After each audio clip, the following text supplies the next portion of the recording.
Greeting दोस्तों, welcome back to the channel the travelling reader. दोस्तों, अभी हम हमारा गांधीनगर का सफ़र आगे बढ़ाएंगे और कंटिन्यू करेंगे book think like a monk. तो दोस्तों, अगर आपने पहला एपिसोड गांधीनगर का नहीं देखा है तो लिंक आपको डिस्क्रिप्शन में मिल जाएगा और आप प्लीज़ ज़रूर देखिए। और अभी हम कंटिन्यू करते हैं हमारा गांधीनगर का जर्नी और शुरू करते हैं बुक से। Let's start think like a monk. Book के एक चैप्टर में जय माइंड के बारे में बात करते हैं। वहाँ वो बताते हैं कि एक इंसान के दिमाग में रफली 70,000 थॉट्स हर दिन आते हैं और यूजुअली वो थॉट्स नेगेटिविटी, स्ट्रेस या डर से रिलेटेड ही होते हैं। जैसे कि इस वीक काम में क्या होगा, रात को क्या खाना है, क्या मैं इस बार अच्छी सेविंग कर पाऊँगा। और ये सब जेन्युइन क्वेश्चन है, पर किसी का भी सॉल्यूशन एक थॉट से दूसरे थॉट पे कूदने से नहीं मिलेगा। ये बैटल माइंड में चलने लगते हैं और ऐसे बैटल हम हर दिन फेस करते हैं। और इसमें छोटी से छोटी चॉइस जैसे क्या मुझे अभी उठना चाहिए और बड़ी चॉइस जैसे क्या मुझे ये जॉब छोड़ देनी चाहिए, ये सब इन्वॉल्व होते हैं। और इन बैटल का कंक्लूजन इन पे डिपेंड करता है कि क्या हम पढ़ते हैं, क्या सुनते हैं, किसके साथ टाइम स्पेंड करते हैं और किस में अपना फोकस और एनर्जी दे रहे हैं। हमारे दिमाग में हम खुद से बहुत बातें करते हैं, जैसे मेरी लाइफ में कुछ अच्छा नहीं हो रहा, मैं प्यार डिज़र्व नहीं करता और ऐसे बहुत सारे थे। यहाँ पे जय एक रिसर्च के बारे में बताते हैं जहाँ पे वॉलंटियर्स को कुछ स्पेसिफिक आइटम्स के पिक्चर दिखाए जाते हैं। फिर उनमें से एक ग्रुप को शांत रहने को बोला जाता है और दूसरे ग्रुप को वो पिक्चर्स के आइटम को बोलने को कहा जाता है। और जो ग्रुप बोलता है वो ज़्यादा याद रख पाता है। और यहाँ पे जय हमें भी खुद से बात करने को कहते हैं और अपने हर नेगेटिव सेंटेंस के लिए खुद को सॉल्यूशन बोल के बताने को सजेशन देते हैं। जैसे अगर हमारे दिमाग में चलता है कि मैं ये काम सही से नहीं कर सकता, तो हम खुद से बोल सकते हैं ये काम को सही करने के लिए मुझे इसमें टाइम इन्वेस्ट करना पड़े।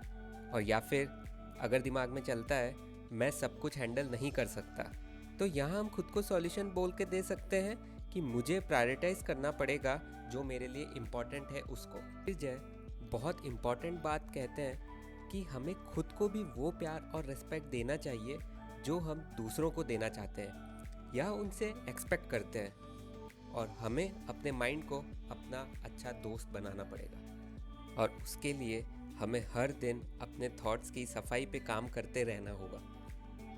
दोस्तों, अभी जिस जगह पे हम हैं उसका नाम है आरण्य पार्क। अगर आप गांधीनगर या अहमदाबाद में हैं और आप नेचर को एंजॉय करना चाहते हैं तो this is one of the place.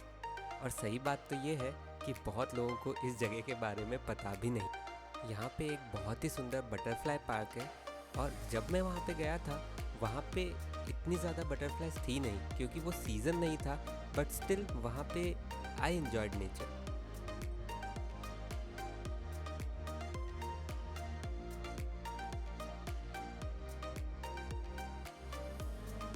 और फिर भी अगर आप वहाँ पे कुछ टाइम स्पेंड करोगे, डेफिनेटली बहुत सारी तितलियाँ आपको दिखेंगी इधर उधर जाते हुए।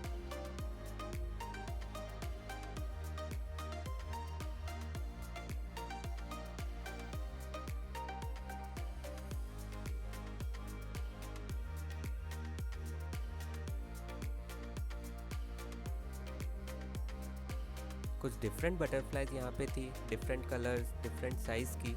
और सबसे अच्छी बात थी यहाँ पे बैठ के ही अच्छा लगा।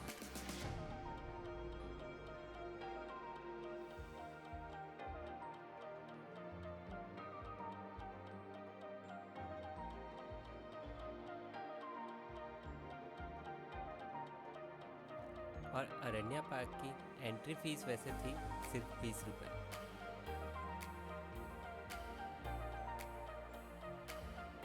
बटरफ्लाई पार्क से थोड़ा आगे जाकर एक तालाब था और तालाब के अंदर बहुत सारी बर्ड स्पीसीज और टॉर्टॉइज भी। लेक बहुत ज़्यादा बड़ी नहीं थी तो आप आराम से उसके सराउंडिंग्स में भी घूम सकते हो। मोस्ट ऑफ द टाइम बहुत सारी बर्ड्स एक जगह पे होती है, तो आप अगर वहाँ पे जाने की ट्राई भी करोगे वो वहाँ पे नहीं रहेंगी।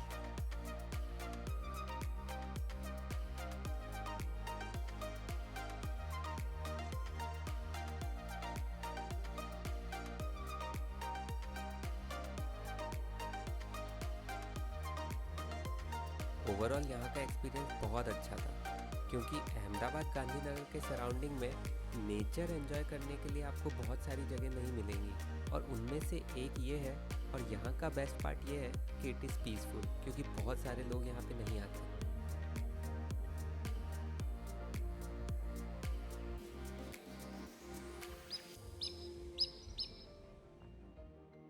यहाँ से हम चलेंगे बहुत ही स्पेशल जगह, जो है डांडी कुटीर। आप ये तो देख ही सकते हैं कि कितना स्पेशल आर्किटेक्चर है। इसकी स्पेशलिटी ये है कि ये दुनिया का सबसे बड़ा म्यूज़ियम है जो सिर्फ एक इंसान की स्टोरी पे फोकस करता है, और वो इंसान है महात्मा गांधी। यहाँ का एंट्री फीस सिर्फ 10 रुपये है, और यहाँ पे 1 से 1.5 घंटा लगता है पूरा म्यूज़ियम घूमने में।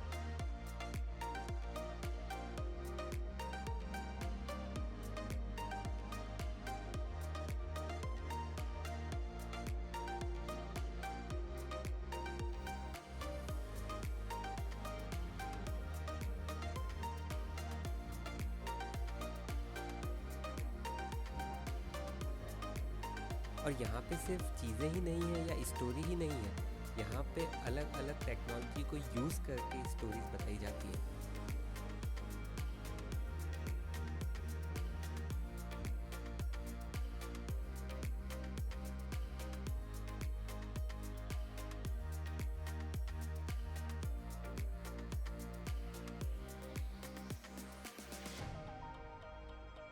यहाँ पे टाइम स्पेंड करना डेफिनेटली वर्थ है।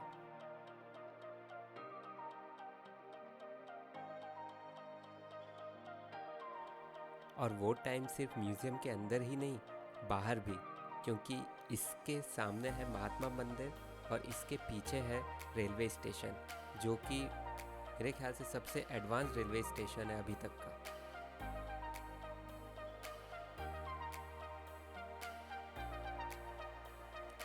और ये एक छोटा सा ट्रिप गांधीनगर रेलवे स्टेशन का।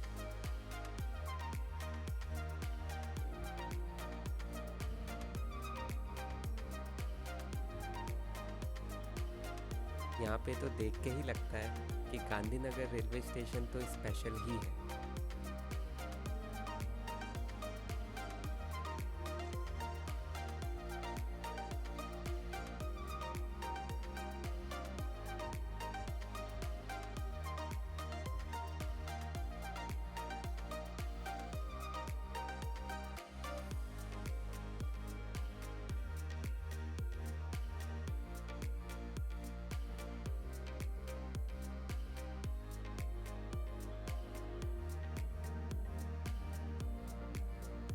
अब हम चलेंगे बहुत बहुत बहुत ही स्पेशल जगह और बहुत ही फेमस मंदिर, अक्षरधाम। अक्षरधाम के अंदर फ़ोन अलाउड नहीं है, और यहाँ पे हमेशा आपको क्यू देखने मिलेगी, और सैटरडे संडे को तो बहुत ही ज़्यादा। अक्षरधाम तो ऐसी जगह है जहाँ पे अगर कोई गांधीनगर या अहमदाबाद आ रहा है और 2-3 दिन रुक रहा है, तो शायद ही ऐसा होगा कि वो अक्षरधाम ना जाए। ये बहुत ही सुंदर मंदिर है। शाम को बहुत ही सुंदर लेज़र शो भी होता है, जिसकी टिकट प्राइस है 100 रुपीज़, और लेज़र शो अराउंड 7 बजे स्टार्ट होता है।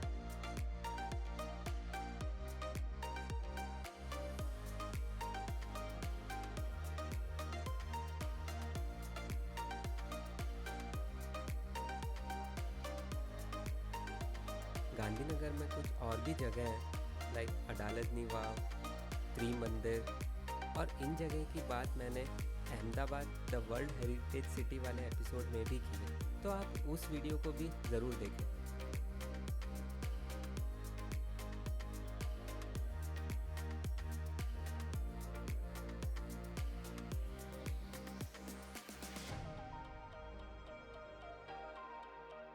और ये थी हमारी गांधीनगर की जर्नी, और अभी हम चलते हैं बुक की तरफ।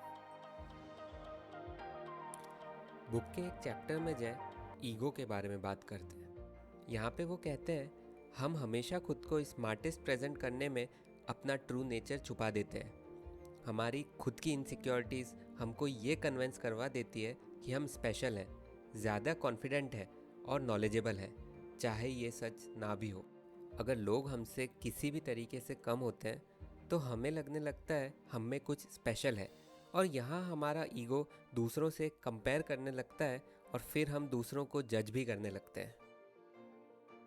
अगर हम कुछ लोगों के साथ बैठे हैं तब हम किसी की भी बात ख़त्म होने का सिर्फ इसलिए वेट करते हैं क्योंकि या तो हमें अपनी स्टोरी बतानी होती है या कुछ अपना कमेंट देना होता है, और जो कहा गया उस एसेंस को हम पूरे तरीके से मिस कर जाते हैं। अगर हमें लगता भी है कि हमें स्टोरी पता है तो यहाँ पे जय कहते हैं कि हमें फिर भी उसे एक नए एक्सपीरियंस की तरह जीना चाहिए, क्योंकि वहाँ पे कुछ अलग होगा। जय अपनी स्टोरी बताते हैं जहाँ पे आश्रम में उन्हें हेल्थ इश्यूज होने लगे थे। तब उनके मन में आश्रम छोड़ने का थॉट आने लगा और उन्होंने वो बात सीनियर मंक से शेयर की। और सीनियर मंक ने जैसे एक ही सवाल पूछा कि कुछ लोग यूनिवर्सिटी में पढ़ के प्रोफेसर बनते हैं और कुछ लोग एंटरप्रेन्योर, उनमें से कौन बेटर है? और इस पे जय ने कहा कोई भी नहीं। और इस आंसर पे सीनियर मंक ने कहा कि अब तुम्हारी ट्रेनिंग हो चुकी है। यहाँ पे जय सोचने लगे कि क्या ये सच है, और यहाँ पे उनका ईगो उनको बोल रहा था कि यहाँ पे भी मैं फेल हो गया। यहाँ पे उनका ईगो ही था जिसकी वजह से उन्हें लगने लगा था कि if we are not everything we are nothing. और एक्चुअली में ये सच नहीं है। जय हमें एडवाइस देते हैं कि हमें अपनी लाइफ में वो भूल जाना चाहिए जो अच्छा हमने दूसरों के लिए किया है, और हमें हमेशा वो याद रखना चाहिए जो अच्छा दूसरों ने हमारे लिए किया है, जिससे हम हमेशा ग्रेटिट्यूड स्टेट में रहते हैं। हमें लगता है मैं, मेरे अचीवमेंट या मेरा जॉब या मेरा घर, ये हम हैं, जबकि सच तो ये है कि ये सब हमें किसी और से मिला है, किसी और की स्किल्स, किसी और के प्रिंसिपल्स, और ये सब हमें मिले हैं हमारे टीचर्स, बुक्स, पेरेंट्स, कोचिंग। और ये थॉट कि हमें जो भी मिला है वो किसी और से मिला है, ये डिटैचमेंट हमारे ईगो को ख़त्म करता है और ग्रेटिट्यूड बढ़ाता है। और लास्ट में जय कहते हैं कि ईगो ख़त्म करना एक अचीवमेंट नहीं है, ये डेली प्रैक्टिस से होगा। और आप चाहे कितना भी दूसरों की हेल्प करो, हमेशा और हेल्प का स्कोप रहेगा।